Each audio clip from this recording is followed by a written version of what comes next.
one all over with you. All right. So in question 1, where we have this football kicked at 25 meters per second at 45 degrees, first thing we would do is make our picture. There's the VI, there's the angle. It goes out and down. And then I think we labeled different variables on it. Yep, is the scroll frozen? Okay, thank you. So we have the dx. We have our dy here at the highest point. There is our hang time. And we said this 25 meters per second is the VI. And the angle in the question is 45 degrees. And we know we can't do anything with an angled value. It's got to be split up into components. That VI then gets broken up into a horizontal velocity component and a vertical velocity component. And the angle, again, is 45 degrees. The hypotenuse of this right triangle is 25 meters per second. So the first thing you're going to do is find those two sides of the triangle. Now, you should have checked off with the presentation the equations for finding those two sides of that right triangle. And on your reference table on page 6, there are two equations that we use to help us get the x and y sides for any vector quantity. Velocity is a vector quantity, so we can use these equations right here to help us get the x and y components of the velocity vector. The x component is found using a cosine of theta, and the y component of vector A is found using a sine of theta. We should have checked off the letter A over here. Capital A represents any type of vector, and you should have also checked off the theta as the angle with the horizontal, okay? So you have to show your work for doing this. You can't just plug it into a calculator. We always start by showing the equation. To get the x component, we're going to use ax equals a cosine of theta. That means we're going to take 25 meters per second and multiply it by the cosine of 45 degrees. What does that give you? 18 meters per second, because we keep the precision. 18 meters per second for the VI in the x direction. Now to get the y component, we're going to use AY equals a sine of theta. That means we're going to take 25 meters per second and multiply by the sine of 45 degrees. So that also gives you the 18 meters per second. Review from Friday, yes? Okay. Now what we do is we make our givens chart. So these are the values. This is what we know about the x direction. That's what we know about the y direction. We always have our A. We always have VI. We have D. And we have T. In the x direction, A is always 0 meter per second squared. In the y, it's always negative 9.81 meter per second squared, just like the other type of projectile. The VIs we now have in each direction. In the x direction, it is 18 meters per second. And in the y direction, we have to add a sign. We know it's going upwards at 18 meters per second. Now, I don't know the D's or the T's, which means we also add one more row to this table with the VFs. We also know the VFs. Now, what I'm going to do is always end the question here. When the projectile gets to the highest point, it is only now moving sideways. At that point, the velocity in the y direction is what? What is it when it gets to the top? 0. It always stops when it gets to the top, when it goes up. Think about it just going up and then coming down. So what we're going to do is populate the VF row. In the x direction, the VF is always the same as the VI. That's where you have constant velocity. That's what A is telling you. And A of 0 tells you that the VI and the VF are always the same numbers. In the Y direction, we're going to just do this at the top. The top is now 0 meters per second. Now, part A wants to know the time of flight. Part B wants to know the range. And in part C, I want to know the peak height. That means in part A, we are looking for T. In part B, we're looking for the D in the X direction. And in part C, we're going to look for the D in the Y direction. Now, I'm going to tell you right now, with the information we have in the X direction, you can't get a time. There is no equation on your reference table that will give you a time without knowing a D or a T when the VI and the VF are the same. If the VI and the VF are the same, the acceleration is 0. The time is attached to the acceleration, which means it would drop out. Because 0 times the time is always 0. You can't solve for time that way. It means for this particular question, we're going to use the Y direction to solve for time. Now, what equation in the Y direction could be used? Think about what you know. A, VI, and VF. Which equation, Jenna? That's right. Which means since the VF is 0, this would be negative VI is A times T. So T will be negative VI over A. That means when I plug in, I'm going to have negative 18 meters per second over negative 9.81 meter per second squared. Let's go ahead and solve that. What does that mean the time to this point is with sig figs?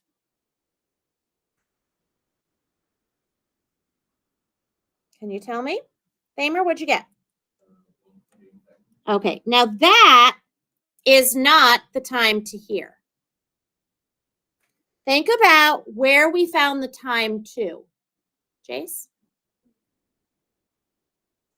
Where did we find the time to right now? To the peak. We stopped it here. So what does that mean we have to do to get the total time? Jace? Yeah. So this is just the time going up. Because when we use a VF of 0, that's just to the top. It's not up and down. That means the total time that we're looking for is 2 times 1.8 seconds. So how much time does it spend going all the way up and down? Okay. There is the time to get to the ground. I'm going to go ahead and plug that in. So that time, 3.6 seconds can go here, and it can go here. There we go. All right. Now, how do you want to get D in the X? Now it's just like every other question we've ever done. You want that value right there. What equation would you like to use to get it? Alex, an idea? So now we have to cover up the Y column because this is just for the X direction.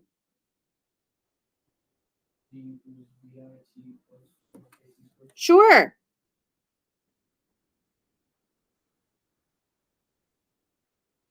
Since A in the X direction is 0, that's going to go away, which means D in the X direction will be 18 meters per second times the 3.6 seconds.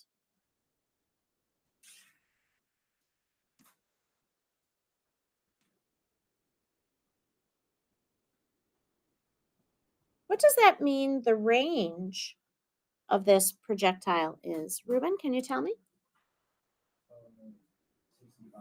Good. That is correct. And now notice that the whole left column is now filled out on information about the x direction. It turns out to be 65 meters, 18 times 3.6. Now, the d and the y. What equation would you like to use to give you that displacement up to the peak? Nick?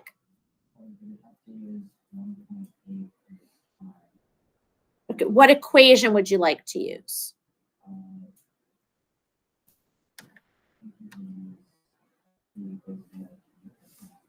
Yeah, you can use any equation that has d in it, and it will work.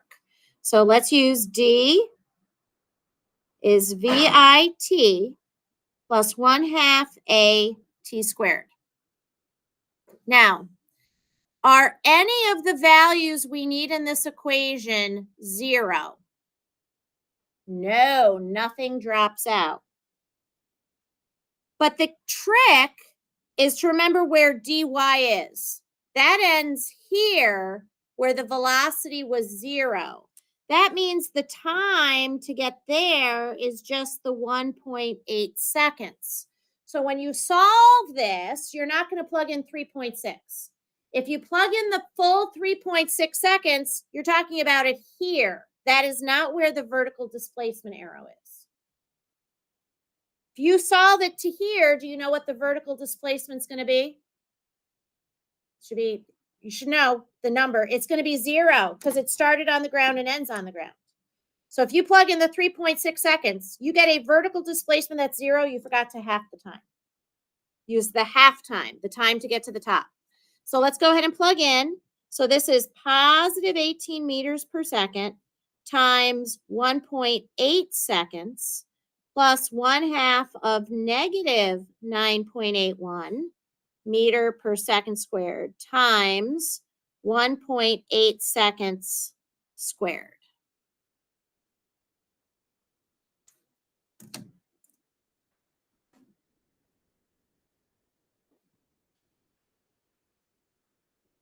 Go ahead and solve for that.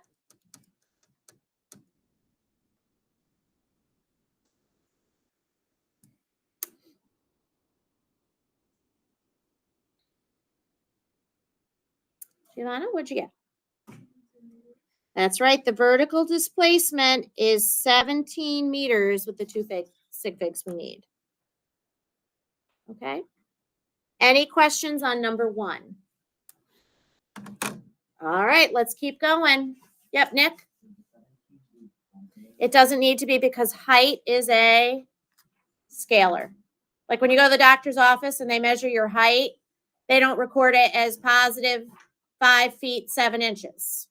They just say 5 feet 7 inches. Scalar quantity for height. Okay, let's go to question 2. Jessica?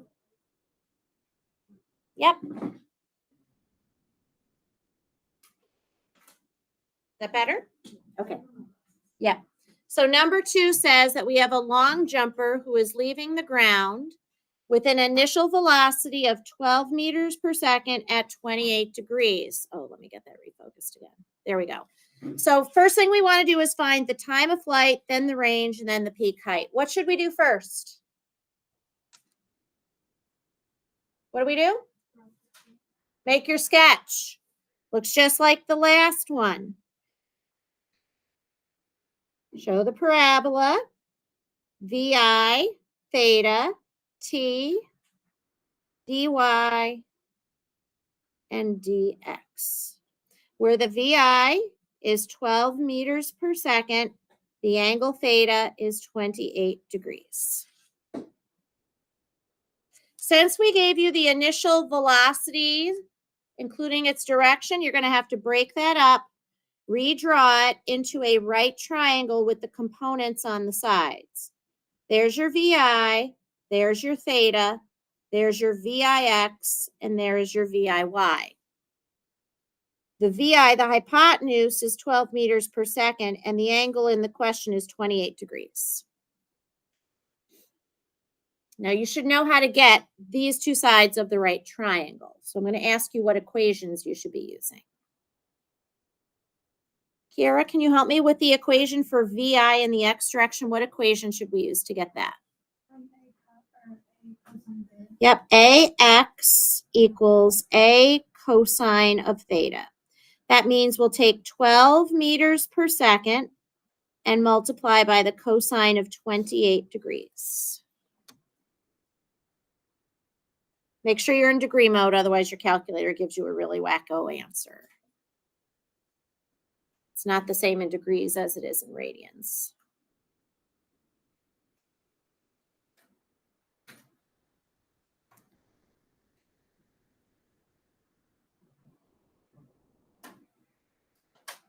Julius, can you tell me what you got for that x component of the initial velocity? Okay.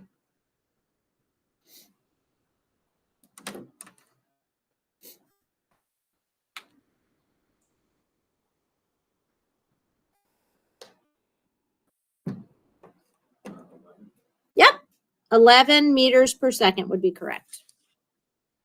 Now we're going to get VI and the Y. Gabby, can you tell me what equation you would use to get that?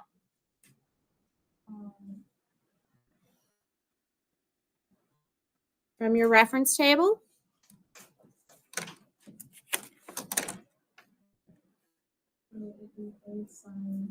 Yep, AY equals A sine of theta. So let's plug in 12 meters per second times the sine of 28 degrees and solve.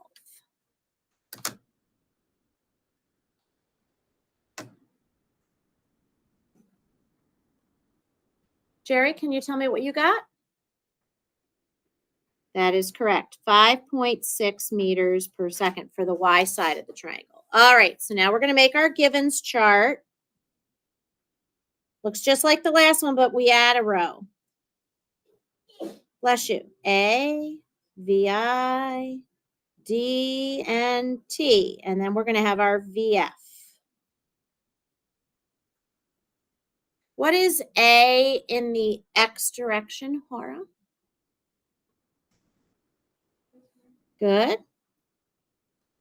Julia, can you tell me what A in the Y direction always is? Good. What are we going to put, Jaden, for VI in the X direction? Good.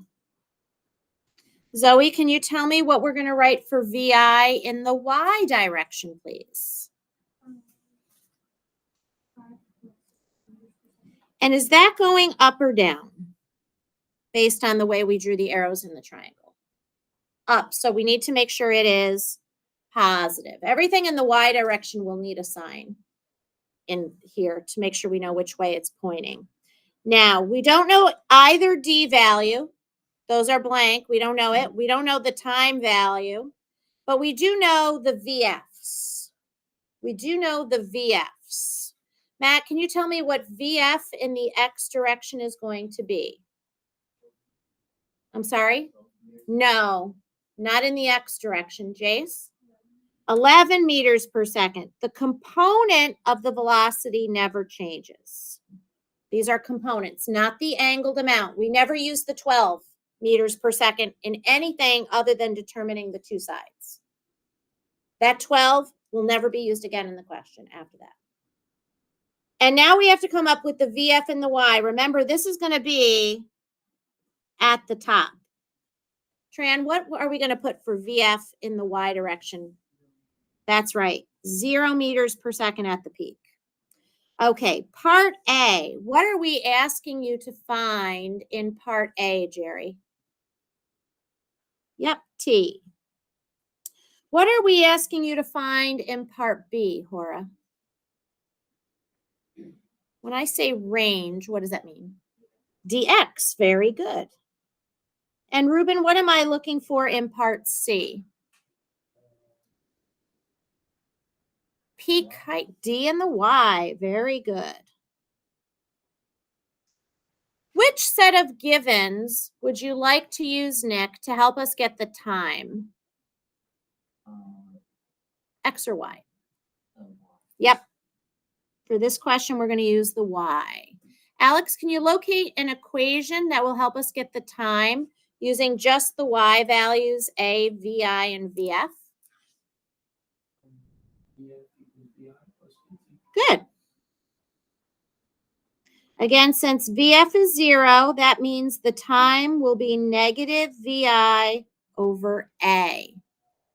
Let's go ahead and plug in negative of positive 5.6 meters per second over negative 9.81 meter per second squared.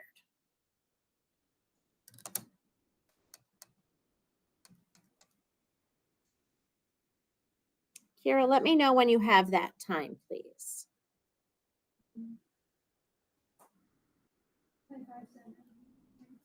Careful, 0.57 seconds. Okay, remember, that is just the time to go up. Julia, what do I have to do to that time to give me the time to come back down to the ground total? That's correct. So 2 times 0.57 seconds.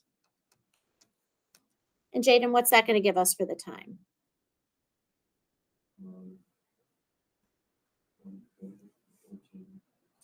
Yeah, and we can stick with that additional sig fig on that. And here's why. When you multiply by 2, it's really the same as 0.57 plus 0.57. In which case you would then keep the precision. Hundredths place. Right, 0.57 plus 0.57, when we add them up, we would stick to the hundredths place, so we can keep it to 1.14 seconds. We're going to go ahead and put that in our chart. That is now used in both the X and Y directions to solve. Now I need an equation that can be used to give me the X distance out. Giovanna, what equation would you like to use? Good. And Jenna, what drops out of this, if anything? That's right, because A in the X is always 0. So that means the range would be 11 meters per second times 1.14 seconds.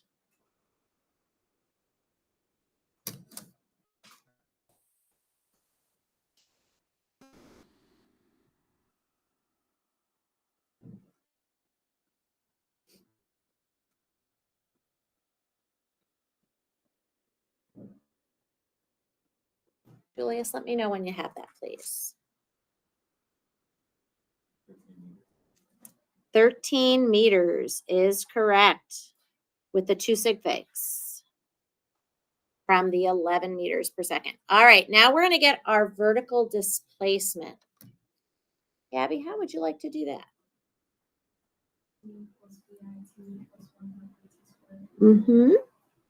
That will work. Is anything going to drop out? Will anything drop out? No, nothing here drops out. Now, when we plug in, we do have to be careful about something. Zoe, do you remember what you need to be careful about when you plug in? Are we going to use that time? If I want to get to here, what do I have to do? No, I don't want to use 2.28 seconds because that 1.14 gets me here. I need to be here. Yeah, divided by 2, which we already had figured out. We already have that time up. Remember here, you have to use the time going up to get your answer. So we're going to take positive 5.6 meters per second times 0.57 seconds plus 1/2 of negative 9.81 meter per second squared times 0.57 seconds squared.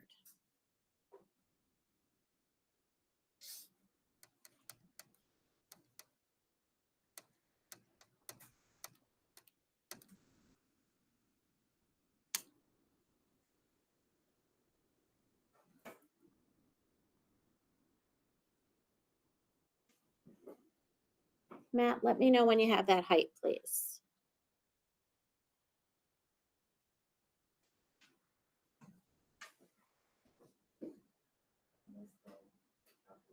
Okay, go ahead, do it again on your calculator. We'll wait for you.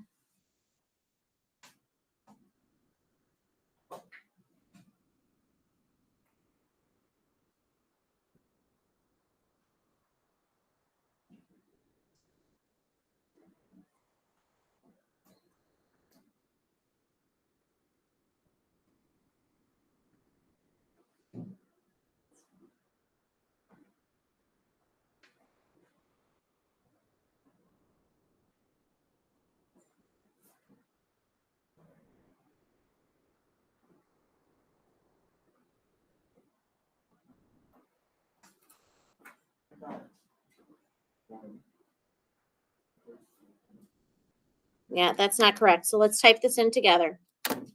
5.6 times 0.57 plus, type a half in as 0.5.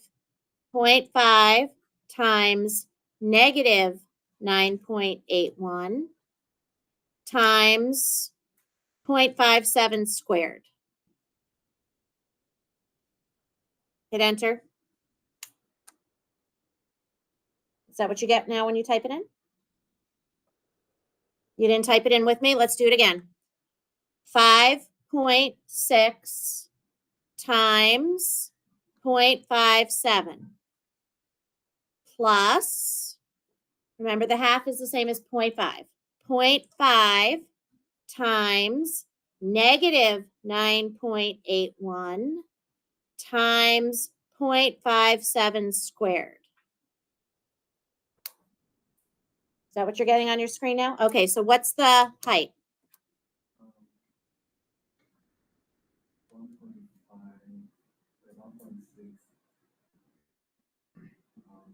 meters. There you go. 1.6 meters with the sig figs. Good. Any questions so far? All right, let's go to number 3. How many of these are there? 3, 4, 5, and 6. Actually, let's do this. Did the video do 6 and 7 with you already at the end? Sometimes I do the last 2 first. I can't remember. No, let's do those right now. Skip ahead to questions 6 and 7. These are conceptual. The diagram below shows a baseball being hit with a bat. Angle theta represents the angle between the horizontal and the ball's initial direction of motion. What value of theta results in it traveling the longest horizontal distance? You just need to know these angles. They were in your notes on Friday. What angle always produces the biggest range, Ruben? Excellent. 45 degrees always gives you the maximum range. What angle are you going to hit it at so it goes up the highest, Gabby? 90 degrees. You hit it straight up, that makes it go up. So all the speed goes against gravity. That will make it go the highest. Good. Number 7. The diagram below represents a ball being kicked by a foot. Just a foot. There's no person attached to that foot, according to the picture. You see that? Anyway, I always think that's a funny picture. I'm like, where's the rest of the person? You just have a foot out there? Anyway, it's rising at an angle of 30 degrees.